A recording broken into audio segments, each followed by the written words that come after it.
Hello, YouTube. Welcome to L Space Books, or welcome back if you're a returning viewer. Welcome to it if you're new, of course.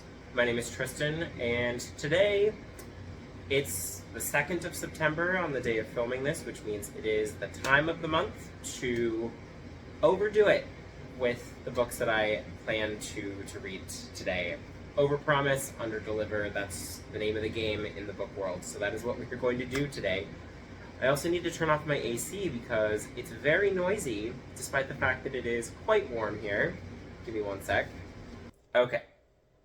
So that also means that we are on a timer because it's going to get hot very quickly. So let's get into it. First order of business is, do you like my new bookshelf? This is now my fully dedicated queer bookshelf. I had just like a full, I guess this is a bookcase, rather.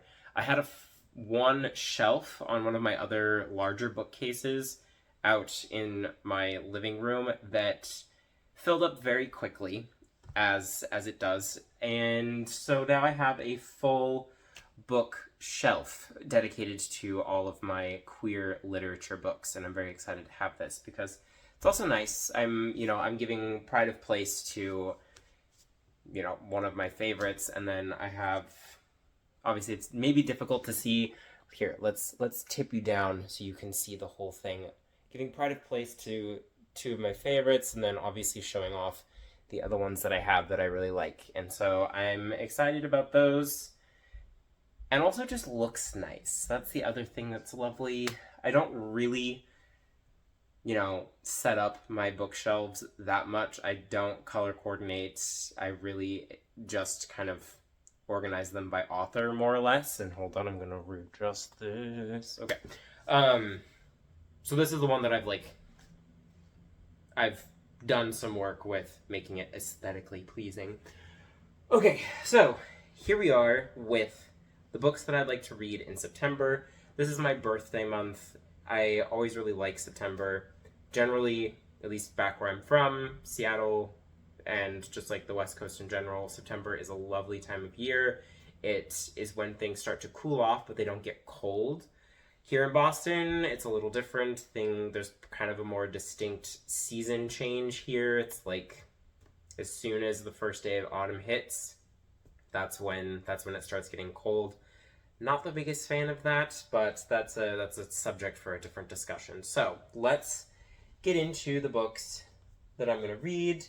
And again, I think that this is as usual, very ambitious list. I'm going to stop talking and just get into the book. So the first one is going to be one that I have already started and one that's carrying over from Women in Translation Month, and that is The Wondrous and Tragic Life of Ivan and Ivana by Maryse Conde.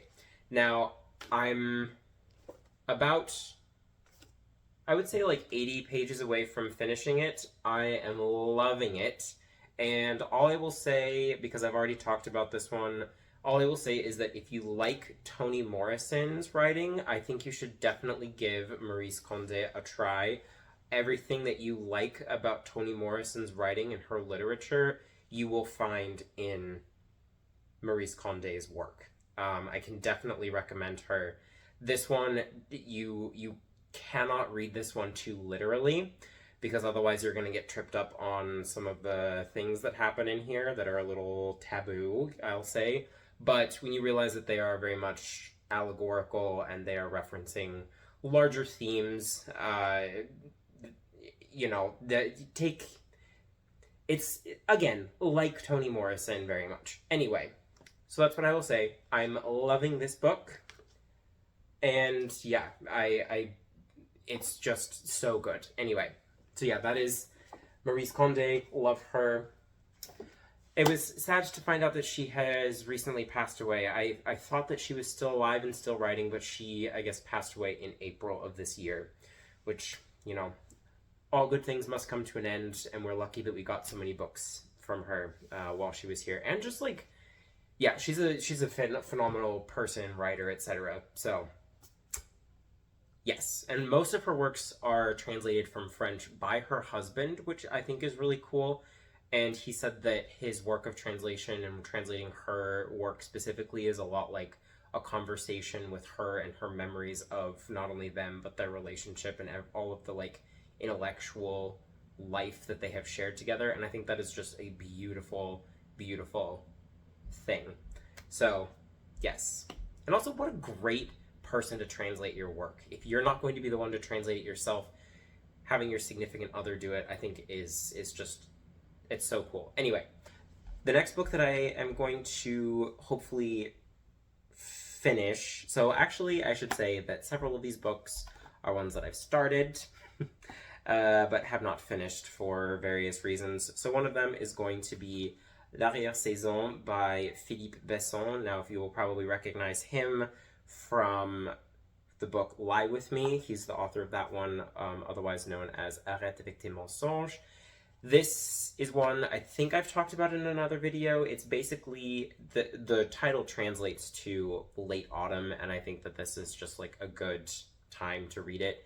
It also takes place on Cape Cod, weirdly enough. So like it's a book written in French, but it takes place in Cape Cod, which I was a little surprised to discover. I've liked it so far. It's nice and short. It's very evocative. It has a lot of really interesting things going on with character work, and yeah, I love Besson's writing. I think he's a fantastic author. I will also be reading Ce que je sais de toi by Éric Chacour. Now, I mentioned this in another video of one that I think it was like books that I wanted to read. Yes, it's books that I wanted to read before the end of the year.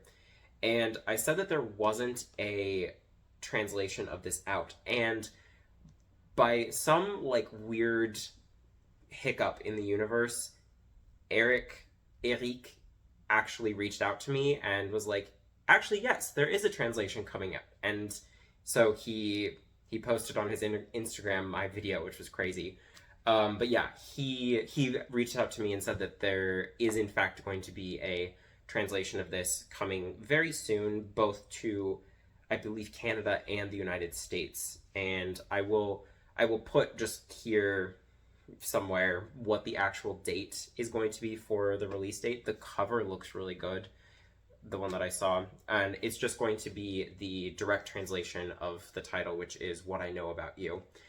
And yeah, this is a gay novel that takes place in Egypt or Cairo specifically, and I know that it has a lot of very complex themes. It deals with, living in a repressive society, and yeah, I have heard nothing but good things about it. I've watched a lot of interviews with the author now, and I'm very excited to read this one. So this will be a nice one to read, even if it is probably a little bit of a heavy novel. Content-wise, it's quite light. Anyway, stupid joke. I am very much planning on reading the entire Booker long list. Definitely not before the short list drops, because that is in 2 weeks, and I have not read a single book on the list yet. But I'm going to jump into that and make a really dedicated attempt to finish it, probably by the end of the year if I can. And the first book that I'm going to jump in with is going to be the one that is getting the least amount of, I guess, positive feedback, and that is going to be Held by Anne Michaels. Anne Michaels is a poet. I think that people are saying that that's kind of getting in the way of the actual story. And I think just in general, I have heard enough about the way this book is structured and like what people's expectations were going in, and then like what the reality of the book was when they actually began reading it, to be able to measure my own expectations such that I will probably enjoy this one. It's supposedly very vignette-y. It has a lot of very short sections. I can show you the inside. So like just opening to a random page, it's like this. And that actually structurally works really well for me. I do kind of like the vignette style. And I also think that it fits well with like the overall thing that she's going for, which is the main character's name. Well, actually, let's find out what his name is. It is John. Just John. um, he's a photographer, and so I think that photographs and then vignettes in the actual writing of it makes a lot of sense. And so for that reason, I think that it's going to work really well for me. And just like, so that's another thing that I will always come back to. So Still Life by Sarah Winman, my all-time favorite book ever, has these like literary still lifes that are sort of in the form of like a photograph. So like the paragraph will start off with "click caught forever," and then it'll be a description of a photograph, basically. And I think that that's a really cool device. And so that, whether or not that actually happens in this book, we'll see. But I am very excited to get into this one, especially because it is in the wake of the First World War, and that is an era of history that I want to know more about. Okay, so this is going to be my first Booker book, and then I will be definitely making a more concerted effort to read the rest of them. So next is another book that I've started and have been talking about for months on this channel, basically like since the channel started, and that is going to be Hours by Philippe Williams. This is for sure getting finished this month. Do not let me leave September without finishing this book. Like, you need to hold me accountable because this book needs to get read by me, okay? So I'm like, let's see what page I'm on. I'm on page 91, and technically page 90 because I just noticed the chapter, like the section that's where I stopped, was at the beginning of a new section. I love everything that's going on in this book. There is no reason why it should have taken me this long to finish. Well, actually, that's not entirely true. There's plenty of reasons why it took me this long to finish. But generally, I am thoroughly enjoying everything about this book. Philippe Williams is also a poet. His writing is very, very cool.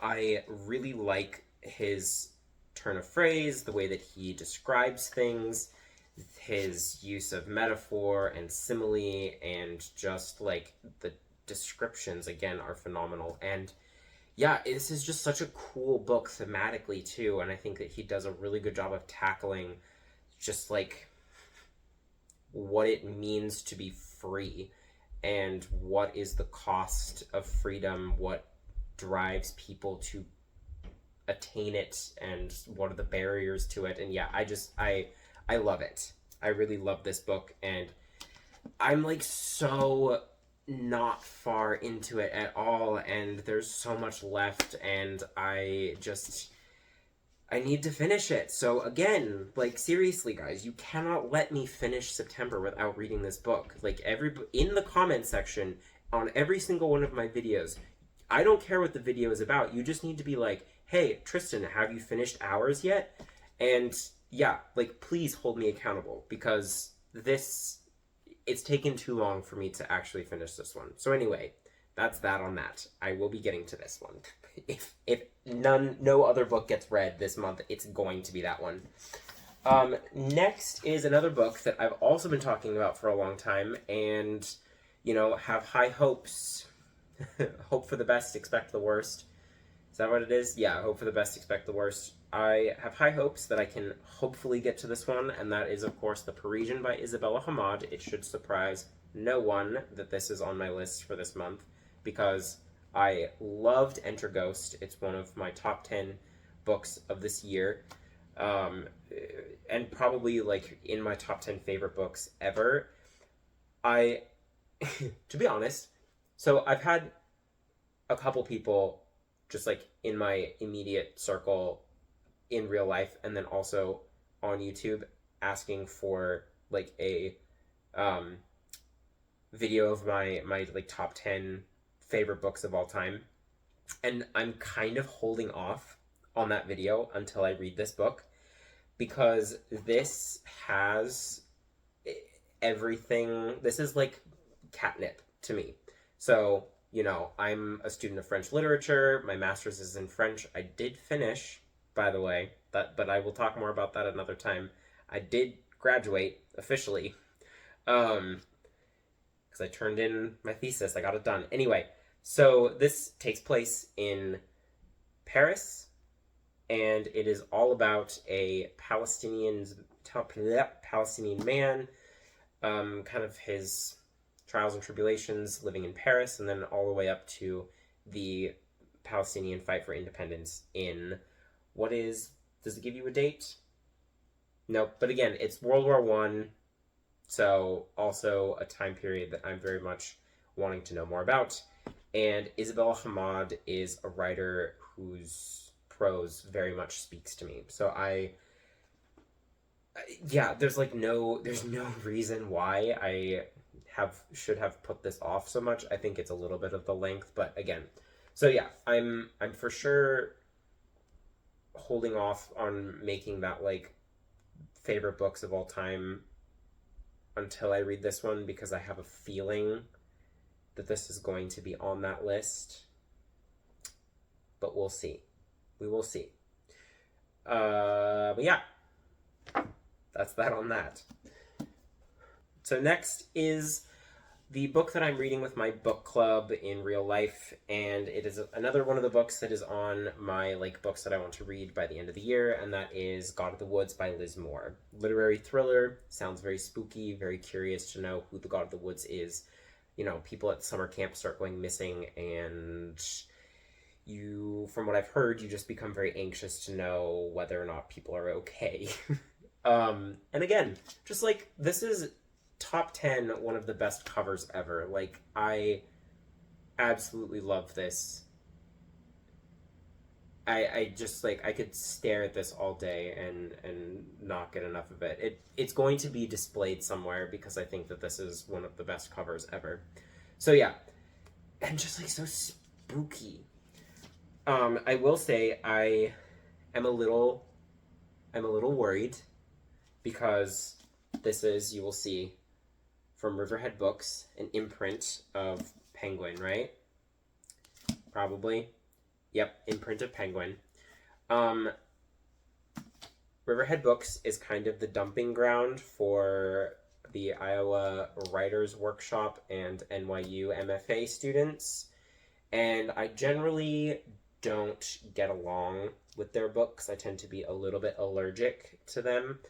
And so from that standpoint, I'm slightly worried about that because I have liked a grand total of one of the books.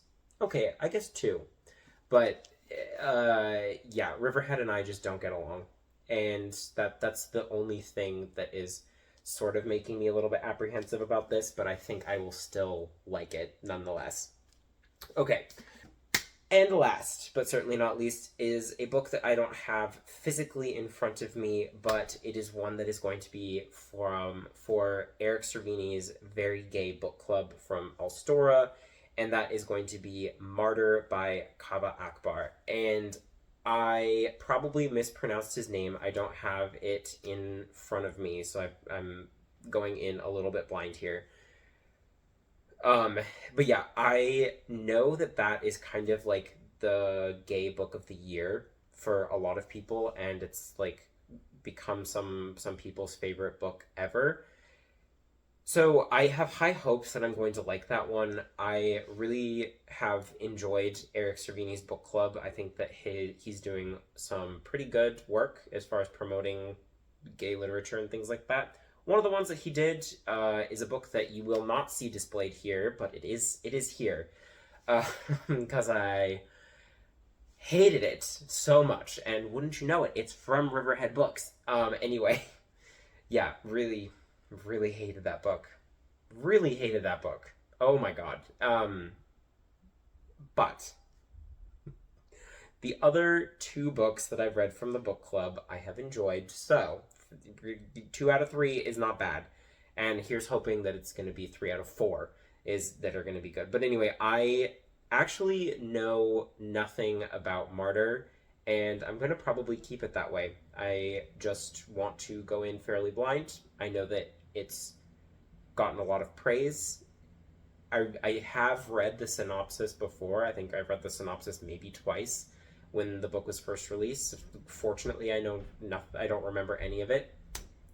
But from what I remember reading, it sounded very much up my alley, and so for that reason alone, I was thrilled to see it on the book club list for this month. So that is going to be the last book. I'm expecting it in the mail any day now, so I will, hopefully get that one soon. I think realistically, the books that I'm gonna read, oh God, dare I even make any kind of predictions about what I'm realistically going to read? Well, my thesis is done, so I don't have to worry about actually working on that. So I have all of this free time that has now opened up. So maybe I actually will read all of these. Who knows? But yeah, that's TBD, shall we say. And I guess several of these books, I've started, so like it shouldn't take me too long. I don't know. We'll see once I get to them. But yeah, those are all of the books that I am hoping to read this September. I hope that I don't know what I was going to say there. If you've read any of the books, please let me know what you think about them, because they're all ones that are, quite a few of them are ones that are quite buzzworthy, and so like, a lot of people have read them and therefore have thoughts. So that's always the benefit, the advantage of reading books that everybody is reading. I know that there's always the sort of desire to read the obscure books that aren't super trendy, but I also think that the value of reading the trendy books is it rests in the fact that a lot of people have opinions on them, and therefore you can talk to people about them more, and so that's fun. So yeah, let me know if you've read any of these. Let me know which ones of these you are most excited about reading yourselves. And of course, let me know what you are reading this month, if there's anything that has particularly piqued your interest for September. All right, thank you very much for watching. I will be back very soon with another video. I'm very excited that I have so much more time to devote to making videos here, because I have very much enjoyed making videos here. We've just hit 200 subscribers. We've now surpassed 200 subscribers, which is super cool. And yeah, I am excited to devote a little bit more of my time and myself to this endeavor that I've sort of started on a whim, to be honest with you. But yeah, that's all I have for you today. I'll be back again. Thank you very much for watching. Don't forget to like and subscribe, do all the YouTube things, and leave a comment if you feel chatty. And if you don't, maybe just say hi. Okay, bye everybody. Take care.